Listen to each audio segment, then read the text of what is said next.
So this is week 5 of my videos that I've been doing, and I don't usually really wait to build an audience. I just kind of go because I know that people can watch them later. And I keep saying every time I do a video, I'm going to do it every Monday, Wednesday, and Friday morning. And sometimes it just hasn't worked out. Sometimes it's because of work, and other times it's because I have a grandbaby here for the last couple days, and so my days have been kind of full. Hey Sherry and Larry and Sharni. And you have to excuse me if you come on and I don't always recognize. Sometimes I don't want to kind of veer off, from what I'm trying to accomplish. So anyway, so this is my 5th week of coming on here, Mondays, Wednesdays, and Fridays, and I am talking about my journey through fear, anxiety, and panic attacks. And if you want to get a lot of the story, you're going to have to go back and watch some of the other videos, but just the condensed version really quickly. I don't ever remember a time in my life when I was young where I wasn't fearful about something. I was afraid of everything. I was 11 years old when I first had my first panic attack, and those lasted for about 25 years.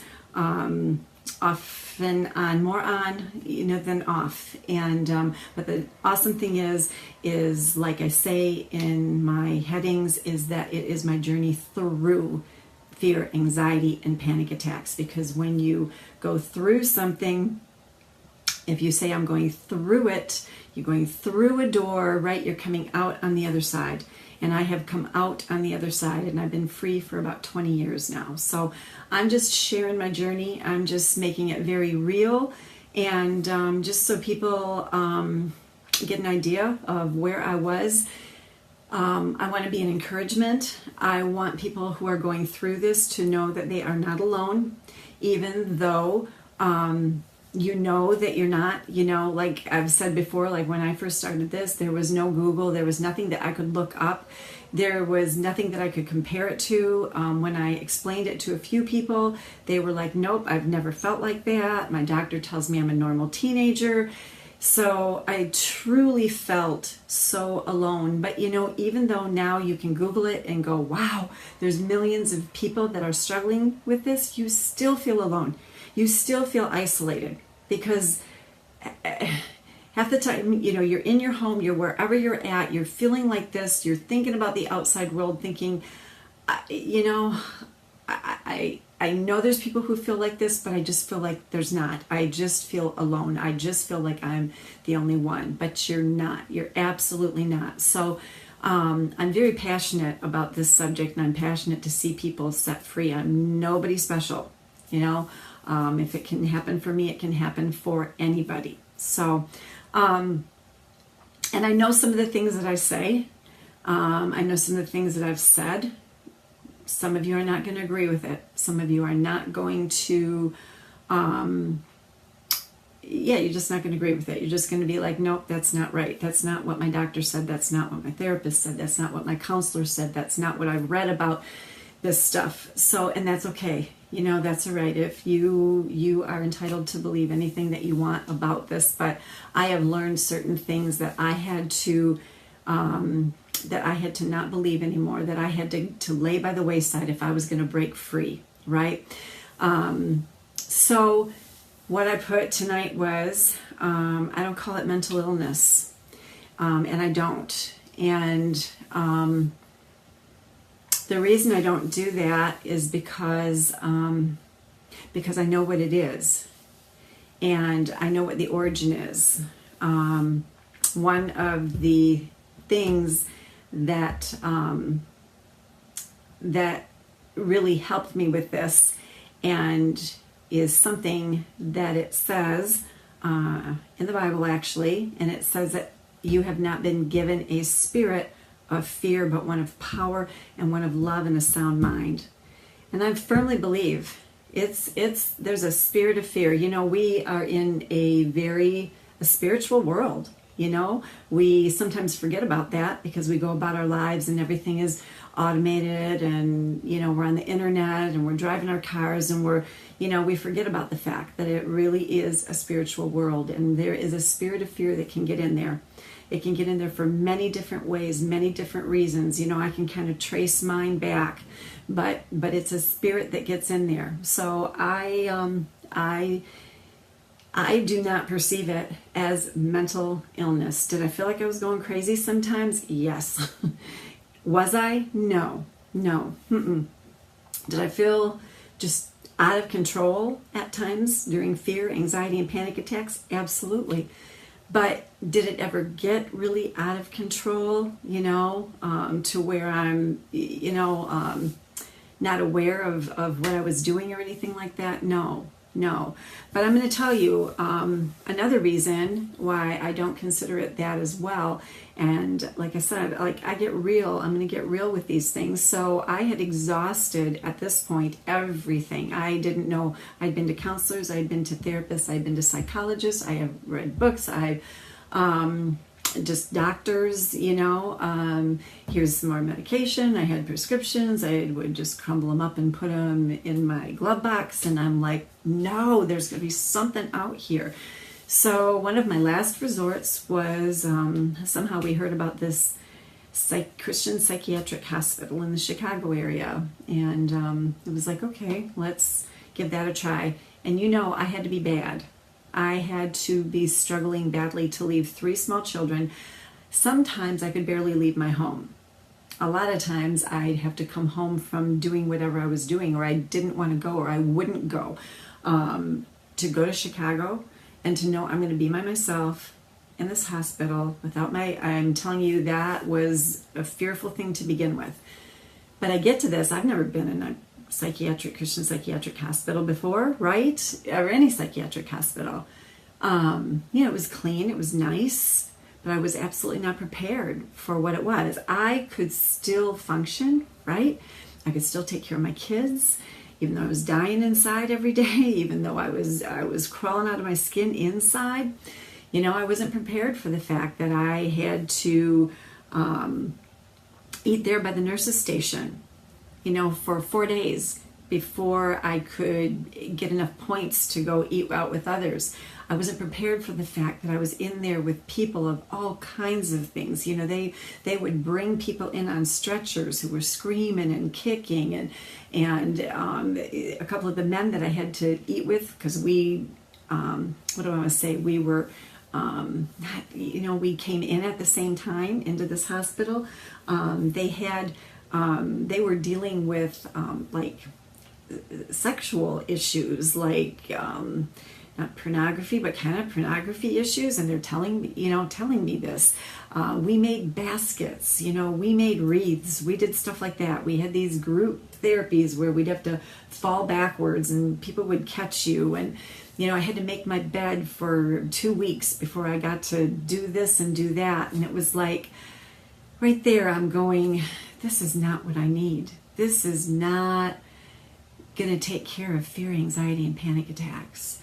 I don't need to make wreaths.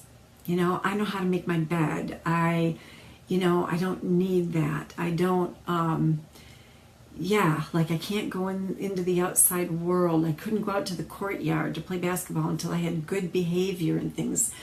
It was one of the scariest experiences I've ever had. There were a few things that I learned from it, but as far as going, do I need to be in a mental hospital for this? No, that was like proof positive. Like, no, I do not. That was a scary thing. So I can truly say that I had tried everything. I can truly say that I had done everything that I knew how to do, and I wanted to get well. So it's not like I went and I said, you know what, I'm not going to do what they want me to do. No, I did it. I made wreaths.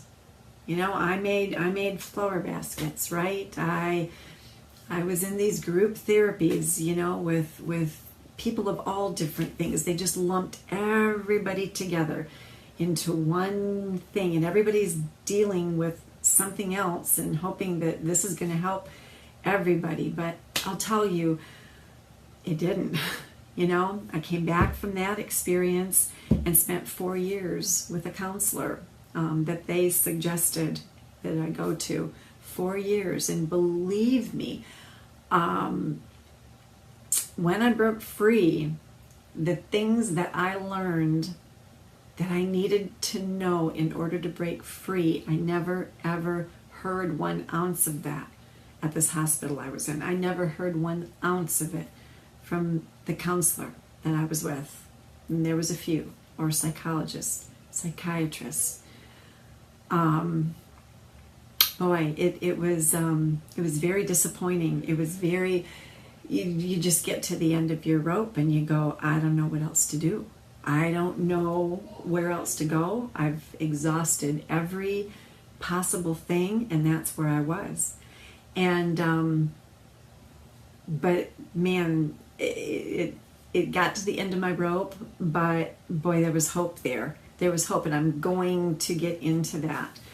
But what I want you to see as I'm doing these videos is so that you can, if you're watching, that you can kind of go, wow, you know, she was bad.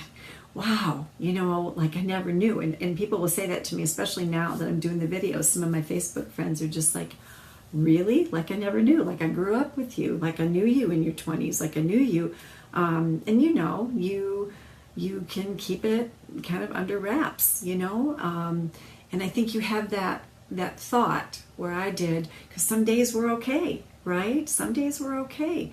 And that's like, oh, maybe I'm done. Maybe, you know, maybe tomorrow it'll be better. Maybe next week it'll be better. You know, I kept thinking, you know, when I get into my 20s, it'll be better, right? When I, you know, after I have a child, you know, this will get better. Like, I guess sort of this notion that you'll just outgrow it, you know? And as the years went by, you know, that just didn't happen. It just didn't happen.